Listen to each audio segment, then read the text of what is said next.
Story behind it की आज की कहानी में हम आपको ले चलते हैं भारतीय इतिहास के उस दौर पे जहां मुगल सल्तनत के सबसे लोकप्रिय बादशाह का जिक्र आता है, जिसने अपनी कूटनीति, उदारता, बुद्धि और सैन्य बल से लगभग आधे से ज्यादा भारत में अपना साम्राज्य का विस्तार किया। वो सभी धर्मों को साथ लेके चला, जिसका काल भारतीय इतिहास में स्वर्ण युग कहा जाता है और इसलिए उसे अकबर महान कहा जाता है। भारत में मुगल साम्राज्य की कहानी की शुरुआत ईस्वी सन 1526 में हुई थी, जिसकी नींव ज़हीरुद्दीन मोहम्मद बाबर ने रखी थी। बाबर एक महान विजेता था और बाबर के बेटे हुमायूं में भी बाबर के ही गुण थे, पर अपनी कुछ कमजोरियों और परिस्थिति के अनुकूल न होने की वजह से उसने शेरशाह सूरी से पराजय पाई। इस पराजय के बाद हुमायूं अपनी जान बचाने के लिए भारत छोड़ सिंध चला गया, जहां हुमायूं ने हमीदा बानो बेगम से विवाह कर लिया। 15 अक्टूबर ईस्वी सन 1542 में अमरकोट में, जो कि अब पाकिस्तान में है, राजा वीरसाल के महल में अकबर का जन्म हुआ था।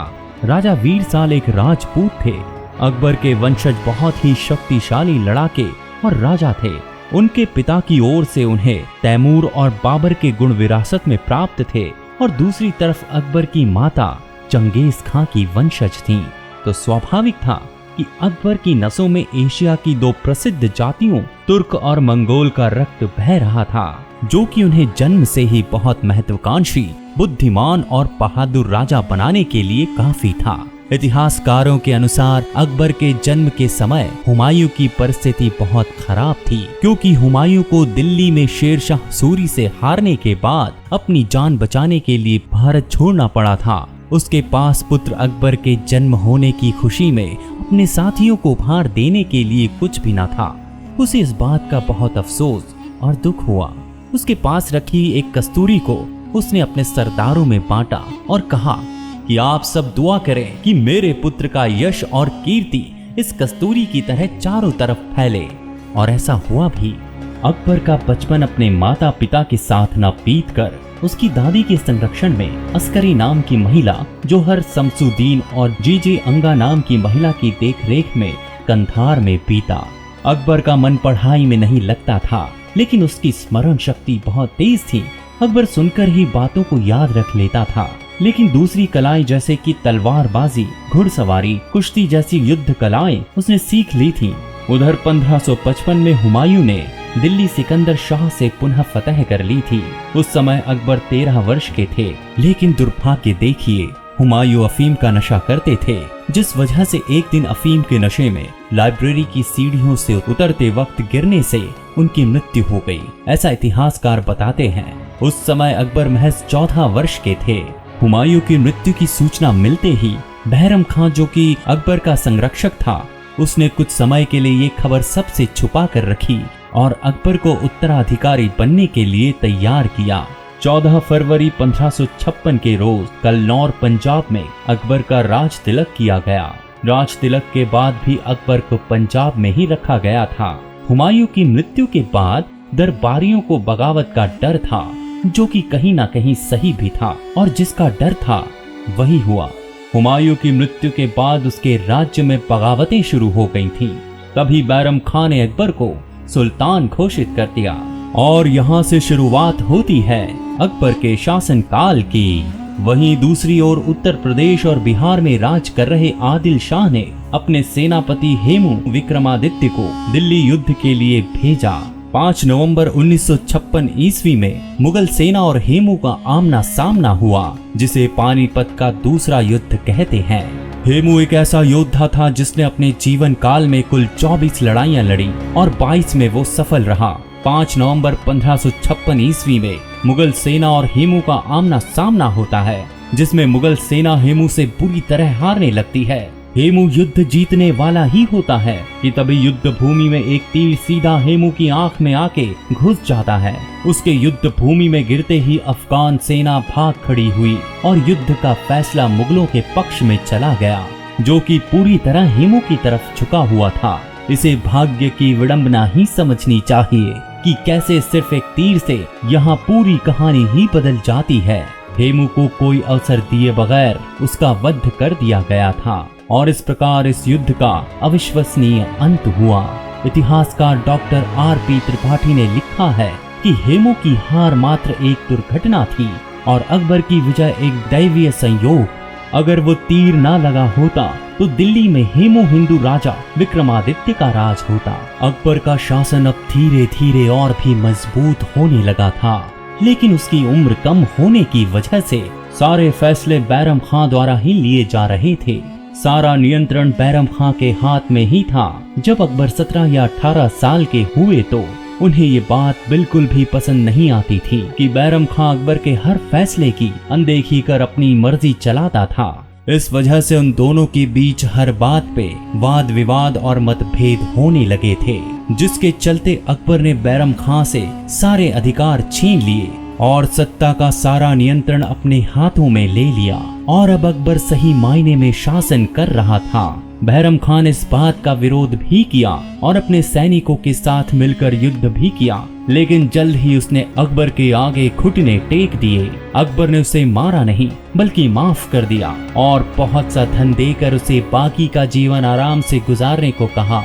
अकबर ने उसे हज की यात्रा पर भी जाने की सलाह दी। कहा जाता है कि बैरम खां हज जाने के लिए निकला तो उस वक्त रास्ते में गुजरात पाटन के पास एक अफगानी मुबारक खां ने उसे कत्ल कर दिया।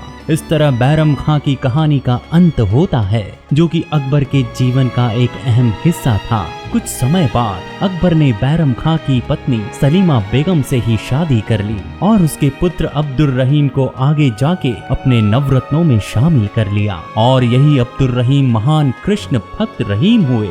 अकबर मुगल शासकों में से अकेला ऐसा शासक था जिसने सभी धर्मों का सम्मान किया। उसके अनुसार सभी धर्मों में कुछ न कुछ अच्छाई होती है जिसे सभी को अपनाना चाहिए। अकबर ने सन 1582 में अपना एक धर्म भी बनाया था जिसे दीन इलाही नाम दिया, जिसमें उसने सभी धर्मों को समान रखा और उनकी अच्छी बातों को उसमें सम्मिलित किया, लेकिन ये ज्यादा चल नहीं पाया। कहा जाता है कि अकबर के अलावा केवल राजा बीरबल ही शुरुआत से मृत्यु तक इसके अनुयायी रहे थे। इससे पता चलता है कि अकबर एक धर्मनिरपेक्ष खुले विचारों के राजा थे। उन्होंने कभी किसी को जबरदस्ती इस्लाम कबूल करने के लिए बाध्य नहीं किया। उनके राज में सभी धर्मों के लिए छूट थी। अकबर ने भारत में अपने साम्राज्य का विस्तार करने के लिए कुछ रणनीतियां बनाई थीं, जिसमें युद्ध और समझौता शामिल था। अकबर के पास विशाल सैन्य बल था। उसने अपनी बहुत काबिल और ताकतवर फौज तैयार की थी, जिससे वो आसानी से विरासतों पर अपना परचम फहरा सकता था। लेकिन इन सब में बहुत सारा खून बहता था, जो कि कई मायनों में अकबर को भी पसंद नहीं था। इसीलिए उसने समझौते की नीति को भी अपनाया। उसने मालवा को 1562 में, गुजरात को 1572 में, बंगाल को 1574 में और कश्मीर को 1586 में अपने अधीन कर लिया था। उसने काबुल, पाकिस्तान, कंधार तक अपने राज्य का विस्तार कर लिया था। अकबर जिस भी राज्य को जीतता था तो उस राज्य को उसी राजा को वापस कर देता था, पर सिर्फ इसी शर्त पे कि उस राजा को अकबर को आगे से कर देना होगा। वो अब अकबर के अधीन हो गए, जिसे मनसबदारी व्यवस्था कहा जाता था। अकबर ने अपने साम्राज्य के विस्तार को मजबूत और आगे बढ़ाने के लिए राजपूत राजाओं से मित्रता और संधि करनी शुरू की। उसने कई राजपूत घरानों से वैवाहिक संबंध भी बनाए, जिसमें कि आमेर के राजा भारमल की बेटी हरखाबाई, जिसे कि जोधाबाई भी कहते हैं, उनसे विवाह किया, जिससे राजपूतों को वो अपने पक्ष में करने में सफल रहा। अकबर ने बाद में बीकानेर और जैसलमेर की राजकुमारी से भी विवाह किया। बदले में वो अपनी हिंदू पत्नियों के पिता, भाई, संबंधियों को उच्च पद देता था, जिससे सब अकबर का युद्ध में साथ देते थे। अकबर बुद्धिमान कूटनीतिज्ञ तो था ही, वो हर चुनौतियों को अवसर में बदलने की दृष्टि भी रखता था। लेकिन अकबर का सबसे बहुचर्चित भयंकर युद्ध हल्दी घाटी का रहा, जहां महाराणा प्रताप उसके सामने खड़े थे। महाराणा प्रताप कभी अकबर के आगे नहीं झुके, न ही उसकी अधीनता स्वीकार की और आजीवन उससे संघर्ष करते रहे। अगर आप हल्दी घाटी के युद्ध के बारे में जानना चाहते हैं तो ऊपर दिए आई बटन पे जाके देख सकते हैं और लिंक डिस्क्रिप्शन में भी मिल जाएगी। अकबर ही एक ऐसा बादशाह था जिसने हिंदुओं को अपने दरबार में उच्च पदवियां दी थीं। अकबर के 9 रत्नों में से 4 राजा हिंदू थे, जिसमें बीरबल, टोडरमल, तानसेन और मानसिंह शामिल थे।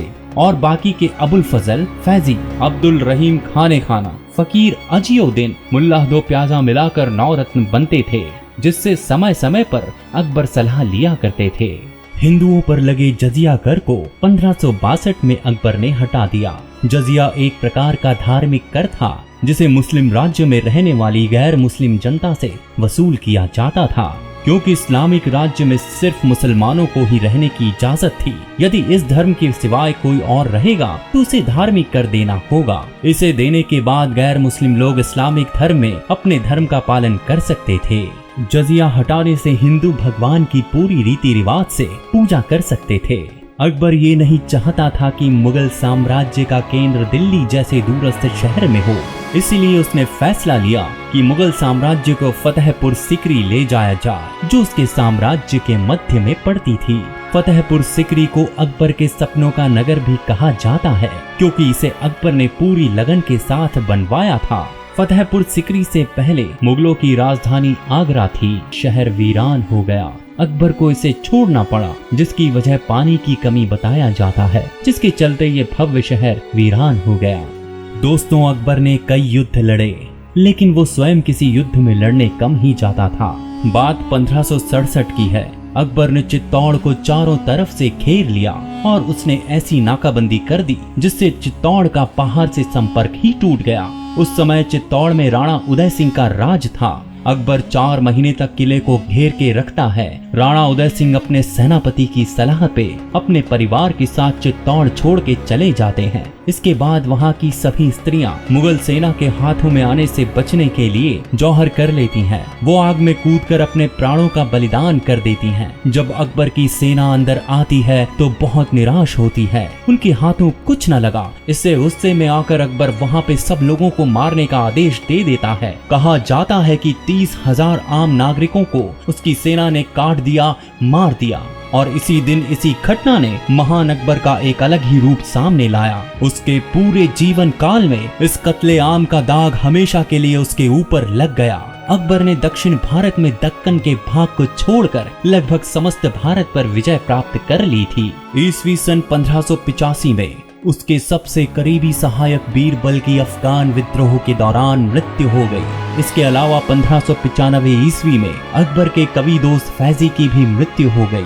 अकबर ने स्वयं अहमदनगर के मुगल अभियान का नेतृत्व किया, जबकि विपक्ष में अहमदनगर की शासिका चांद बीबी ने अहमदनगर की सेना का नेतृत्व किया था। जब वह दक्कन के अभियान में व्यस्त था, उसी समय उसके पुत्र जहांगीर, जिसे शहजादा सलीम के नाम से भी जाना जाता है, जो कि अकबर और जोधाबाई का पुत्र था, उसने उत्तर भारत में अकबर के खिलाफ विद्रोह कर दिया और अकबर के सबसे प्रिय और नवरत्नों में से एक अबुल फजल की हत्या करवा दी। इस घटना के बाद अकबर के दिल को बहुत गहरी चोट पहुंची थी। इसके बाद उनका स्वास्थ्य दिन ब दिन गिरता चला गया। सलीम अपने पिता के बिल्कुल विरुद्ध में रहता था और हर रोज नए षड्यंत्र बनाकर राजा अकबर को परेशान किया करता था। सलीम की हर गलती को अकबर माफ कर देते थे, लेकिन सलीम की कई गलतियां बहुत बड़ी और माफी के काबिल नहीं थी, जिस बात से दुखी होकर राजा ने फैसला किया कि वो अपने बड़े बेटे खुसरो को राज्य का उत्तराधिकारी बनाएंगे। राजा ने फैसला तो ले लिया था, लेकिन उन्हें सलीम के लिए भी चिंता लगी रहती थी। इसका कारण ये भी था कि अकबर को सलीम बहुत प्रिय थे, जिससे सलीम की हजारों गलतियों के बाद भी उसे माफी मिल जाती थी। इसी प्रेम के कारण और खूब सोचने के बाद अकबर ने आखिरकार बड़े बेटे शहजादे खुसरो को राज्य देने से मना कर दिया और सलीम को सारे राज्य का उत्तराधिकारी बना दिया, और यही उनकी भूल उनकी मौत का कारण भी बनी। फिर 63 साल की उम्र में अकबर को डायरिया हो गया। अकबर इस बीमारी से अपने अंतिम दिनों में बहुत ज्यादा परेशान रहे और अकबर का इलाज भी नहीं करवाया जा रहा था। इस बीमारी के चलते एक दिन अकबर की मृत्यु हो गई। सलीम की गलतियों के होते हुए भी राजा अकबर ने अपने बड़े बेटे को राज्य न देकर मृत्यु को गले लगा लिया। इनका अंतिम संस्कार फतेहपुर सिकरी आगरा में किया गया। अकबर की मृत्यु के बाद सलीम ने मुगल साम्राज्य पर राज किया। दोस्तों, अगर अकबर के जीवन को देखें तो पाएंगे उसे बचपन में माता पिता का प्यार न मिल पाया, क्योंकि वो उसके साथ रह नहीं पाए, और बुढ़ापे में उसके बेटों से उसे प्यार न मिला। एक महान बादशाह जिसे सबके द्वारा इतना पसंद किया गया, उसके जीवन का ये कैसा विचित्र दुखद संयोग था। सियासत का खेल ही कुछ ऐसा है, शायद सच ही कहा गया है। समय समय बलवान है, नहीं पुरुष बलवान। काबे अर्जुन लूटियो, वही धनुष वही बाण। जब समय खराब हो तो अर्जुन जैसा धनुर्धारी भी लुटेरों द्वारा लूट लिया गया था। इसी के साथ कहानी को विराम देते हैं। ऐसी और भी इंटरेस्टिंग कहानियों को सुनने के लिए हमारे चैनल स्टोरी बिहाइंड इट को लाइक, शेयर एंड सब्सक्राइब करें। तो मिलते हैं आपसे अगली कहानी के साथ। तब तक के लिए शुक्रिया।